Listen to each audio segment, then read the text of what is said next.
굉장히 처음 간증을 해보네요. 무슨 말씀을 드려야 될지 모르겠지만, 아, 제가 그 교회를 옮겼잖아요. 옮기고 나서의 변화에 대해서, 음, 죄송해요. 네, 옮기고 나서의 변화에 대해서 말씀을 드리고 싶습니다. 저는 저희 외할머니께서 그 신앙을 가지고 계셨고, 저희 친정 어머님도 모태 신앙이시고, 당연히 저도 모태 신앙을 가지고 있었어요. 그래서 그래서 나름 착실하게 신앙생활을 한다고 생각을 하면서 지금까지 지내왔습니다. 음,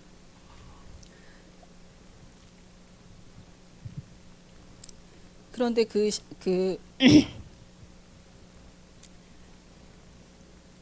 신앙생활이라는 것이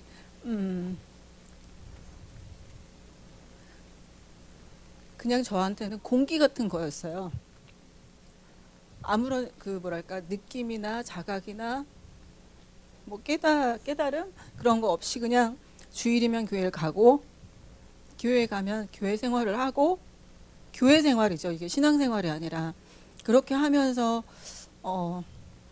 잘하고 근데 또 희한한 것은 그 울타리를 벗어나진 않았어요. 그러면서 나름대로 난 착실한 그리스도인이지라고 생각을 했습니다. 그런데 그게 저희들이 뭐 교회 수련회를 가거나 예배를 드리면 이렇게 뒤에 십자가가 있잖아요. 근데 십자가를 보면 주님 달려 죽으신 저 십자가를 보면서 십자가 저게 어떤 의미일까? 왜 저 십자가가 그렇게 소중한 걸까라는 거를 제대로 알지 못했던 것 같아요. 그래서 제 삶 속에서 주변에 이제 만나는 뭐랄까 집사님들이랄까 다른 분들이 어떤 한 분이 저에게 집사님은 죄인이에요. 회개하셔야 돼요. 저한테 이렇게 얘기를 했었어요. 그 얘기를 들었을 때 제가 그분을 이렇게 빤히 보면서 제가 왜요? 제가 왜요? 제가 왜요? 저 그렇게 살면서 죄 지은 게 없는데요. 여태까지 살면서 누구를 해코지 해본 적도 없고 나쁜 말을 해본 적도 없고 막 그렇게 얘기를 한 거예요. 정말 그때는 그렇게 생각했어요. 그때도 물론 저는 교회를 열심히 다니고 있었고 뭐 교회에서 뭐 집사 뭐 그런 직분도 있었어요. 그렇지만 제가 죄인이라고 말씀하시는 그분한테 굉장히 제가 기분이 상했어요. 집사님이 나에 대해서 뭘 안다고 저한테 죄인이라고 하세요? 진짜 웃기는 사람이네? 라고 생각을 했죠. 그래서 그때까지도 저는 그 십자가의 의미를 정확하게 깨닫지를 못했어요. 그리고 계속 교회 생활을 하면서도 그 부분이 어떤 부분이고 제가 왜 그 부분에 대해서 회개가 일어나지 않는지에 대해서 그 어느 누구도 답을 주지 못했죠. 물론 제 안에서도 그 갈급한 마음이 있어서 뭐 유튜브나 뭐 여러 목사님들의 강의를 통해서 그런 것들을 해소시키고 싶었던 것 같아요. 제 영이. 근데 그게 해소되지 않았어요. 그러던 차에 이제 저희 양미정 권사님께서 언니 계속 저를 이렇게 강건했지만 제가 그렇게 얘기했어요. 미정아, 주님은 여기도 저기도 동일하신 주님이기 때문에 나는 교회를 옮기는 걸 원하지 않는다. 그 주님이 여기도 같이 동일하게 역사를 하시기 때문에 그 주님을 제대로 바라보지 못하고 제대로 깨닫지 못하는 것은 저에게 문제가 있기 때문이라고 생각을 했어요. 그랬는데 이제 너무 힘든 거예요. 너무 힘들어서 그때 제가 그 예수열방교회 수련회에 참여를 했죠. 오후 그 수련회에 참여를 했는데 그때 목사님께서 그 복음의 기초에 대해서 설교를 강의를 해주셨어요. 그 목사님이 그리시는 그 그림 있잖아요. 존재적 죄인에서 예수 그리스도를 통해서 우리가 어떠한 존재로 다시 살아났는지 그 십자가의 의미와 저의 어떤 옮겨진 위치와 권세 이런 것들에 대해서 설명을 해주셨는데 그거를 설교하시면서 강의하시면서 진리는 단순합니다. 진리는 명쾌합니다라고 말씀을 하시는 거예요. 그런데 그 설교를 듣는 순간 정말 명쾌하게 저에게 모든 그동안의 갈등이 다 해결이 됐어요. 이런 거였어요? 이렇게 간단한 거였어요? 이렇게 간단한 거였나요? 예전에는 사람들이 당신이 죄인이에요. 그러면 왠지 그 사람이 저를 막 판단하고 질타하고 너 정말 그렇게밖에 못 사니? 라고 얘기하는 것 같아서 저도 사실은 저 자신을 바라볼 때 자신 없는 부분들이 많잖아요. 그런 부분들이 드러날까봐 무슨 소리예요? 나 이런 사람인데 라는 생각을 했었던 것 같은데 목사님의 그 말씀을 통해서 너무 명쾌하게 성경이 해석이 됐던 것 같아요. 제가 그 말씀 중에 진리를 알지니 진리가 너희를 자유케 하리라는 그 말씀이 언제나 물음표였거든요. 진리가 뭔데? 진리가 뭔데? 나는 지금까지 태어나서 지금까지 교회 다니고 말씀을 들었지만 나는 전혀 자유하지 못했어요. 언제나 묶여 있었고 내가 그리스도인이라고 그러니까 내가 이렇게 행동해야지 저렇게 행동해야지 이러면 안 되겠지 저러면 안 되겠지 하나님이 왜 내 기도에 응답하지 않으실까? 내가 제대로 신앙생활을 못해서 내가 맨날 말씀 읽지 못하고 기도도 안 하고 무늬만 그리스도인인 척 그렇게 다니는 걸 하나님이 다 아시고 나에게는 복을 주시지 않는 걸까? 이렇게 생각을 했어요. 그래서 그렇게 생각을 하니까 제 그 주변이 지옥이 되더라고요. 모든 게 다 원망스러웠고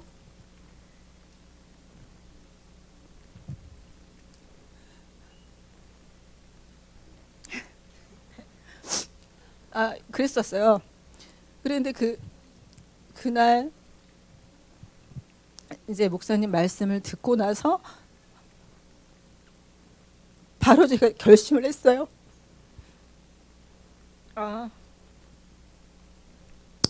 예수 열방교회로 와야겠다. 이유가 너무나 명확했고 그 이유로 죄송합니다.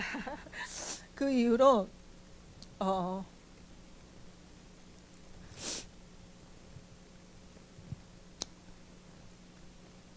제가 다시 뭐랄까요?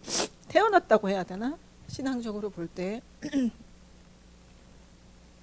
그래서 예수열방교회에서 말씀을 듣고 시간을 보내면서 십자가의 의미에 대해서 정확하게 깨닫게 됐죠.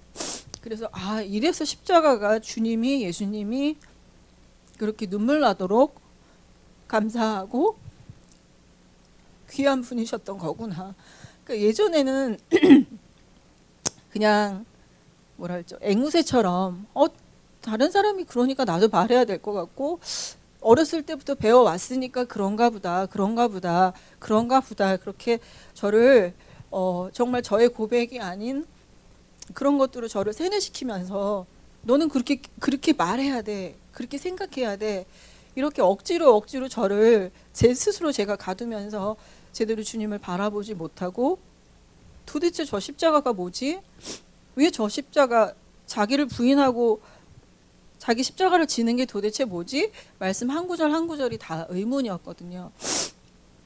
그리고 정말 그리스도인은 완벽하게 다른 세상 사람들이 볼 때도 절대 흠 하나 없이 살아야 되는 거 아니야? 라는 생각에 사로잡혀 있었어요. 그런데 지금은 지금도 물론 성장해가는 단계에 있고 복음을 제대로 깨달아가는 단계에 있지만 이제는 뭐랄까 제가 이렇게 중심이 섰다는 생각이 들어요. 언제나 바람이 불고 파도가 치고 주변은 요동을 치지만 그런 가운데서 이제는 제가 무엇을 바라봐야 되고 그분이 거기가 어떤 곳이고 또한 제가 종국에 다다를 그 천국에 대한 소망이 정말 확실하게 생기면서 저에 대한 존재, 저에 대한 권세 그 모든 것들 허락하신 예수님에 대해서 날마다 묵상하면서 깨달아가는 그런 과정이 너무나도 감사한 것 같습니다. 그래서 제가 사실은 저는 신학도 모르고 성경도 잘 모르기 때문에 그렇게 예전에 제 동생에게 미정아 하나님은 동일하셔 여기도 계시고 저기도 계셔 그랬는데 그때는 정말 저희들이 양이라고 하잖아요. 아무것도 모르는 양인데 저희 양을 이렇게 키우시는 목자들의 그 중요성을 잘 몰랐었어요. 그렇지만 지금 예수열방교회로 옮기고 나서는 그것이 너무나도 저에게 실제로 체험이 됐었기 때문에 그런 어떤 모든 과정을 역사하시고 또한 인도하시고 또한 이렇게 제대로 된 복음을 듣게 하신 그 주님이 너무나도 감사하고 또 저희 소영 목사님이나 조효식 목사님이나 저희들을 이렇게 양육하기 위해서 애쓰시는 그 목자들을 볼 때 너무나도 감사한 것 같아요. 제가 예전 교회에서 그랬어요. 목사님, 저는 이렇게 죽을 것 같은데 왜 저한테 저를 가만히 두세요? 제가 목사님한테 그렇게 얘기를 했어요. 제가 이렇게 숨이 막혀 죽을 것 같은데 목사님은 왜 저를 가만히 두세요? 목사님, 그게 보이시지 않나요? 그런 얘기를 했었거든요. 목사님이 아무 말씀 못 하시더라고요. 그냥 권사님 기도하십시다. 아니요, 저는 그걸 바라는 게 아닌데요.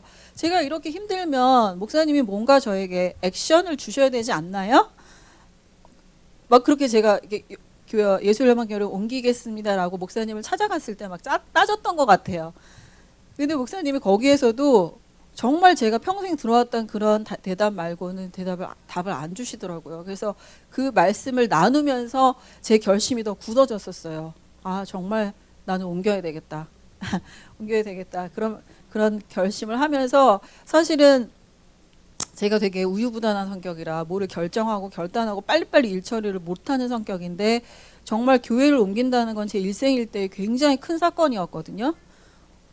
근데 그것이 너무나도 단호하고 신속하게 결정이 되면서 제가 지금 생각해도 내가 어떻게 그때 그렇게 했을까?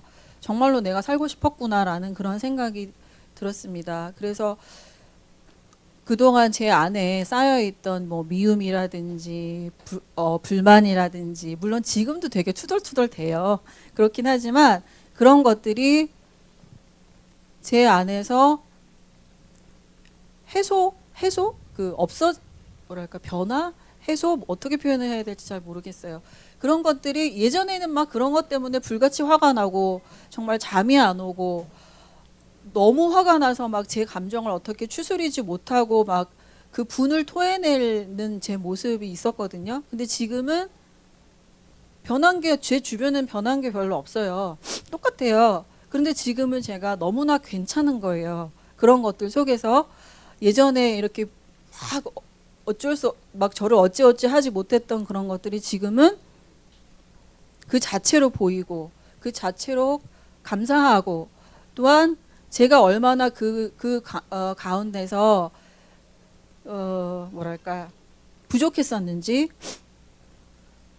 제가 얼마나 또한 교만했었는지에 대해서 깨닫게 됐습니다. 그래서 그러나 이제 너무나 감사한 것은 제가 그렇게 깨달아서 주님, 제가 정말 죄인이었네요.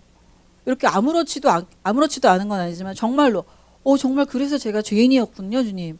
정말 제가 뭘 잘못해서가 아니라 저는 존재적으로 죄인일 수밖에 없는 그런 존재이군요 라는 걸 인정할 때 너무 가슴이 후련한 거예요. 그동안 제가 지금 나이가 50이 훌쩍 넘어서 이제 막 가고 있는데 계속 인생의 물음표 하나님을 떠나서 살 수는 없을 것 같은데 계속 이어지는 그런 물음표들이 이렇게 해결이 되면서 그래서 십자가가 너무 감사하고 그 십자가를 통해서 나는 이제 의인이 되었고 의인이 된 나는 이렇게 살 수 있고라는 그런 모든 과정들을 제가 제 입으로 이렇게 고백하고 밖으로 꺼내서 얘기할 수 있다는 게 정말 감사한 것 같아요. 예, 그래서 네, 그래서 앞으로도 또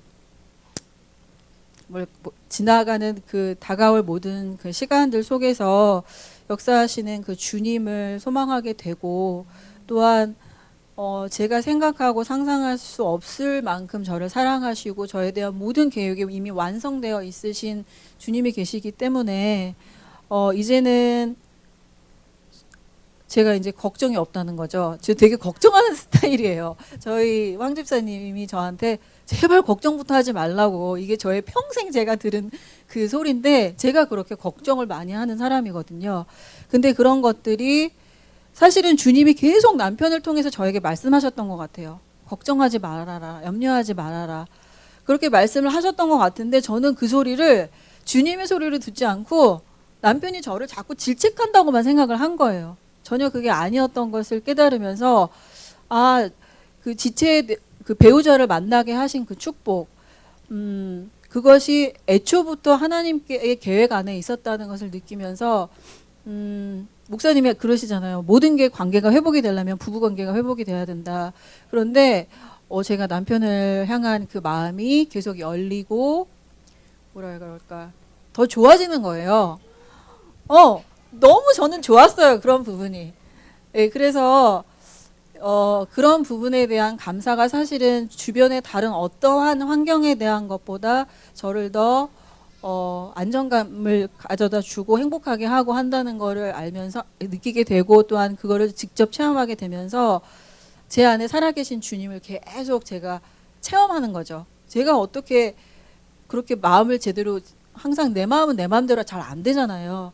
그러면서 그런 것들이 소망이 되는 것은 에스겔에게 보여주신 그 환상처럼 마른 뼈가 살아나고 그 지경들이 모두 살아있는 생명으로 넘치는 그러한 소망이 생기더라고요. 그래서 앞으로의 모든 날들이 주님의 축복으로 함께 하실 줄 믿고, 또한 그런 모든 역사와 그런 하나님의 사랑이 우리 예수열방 모든 성도님들한테도 함께 할 것을 믿습니다. 감사합니다.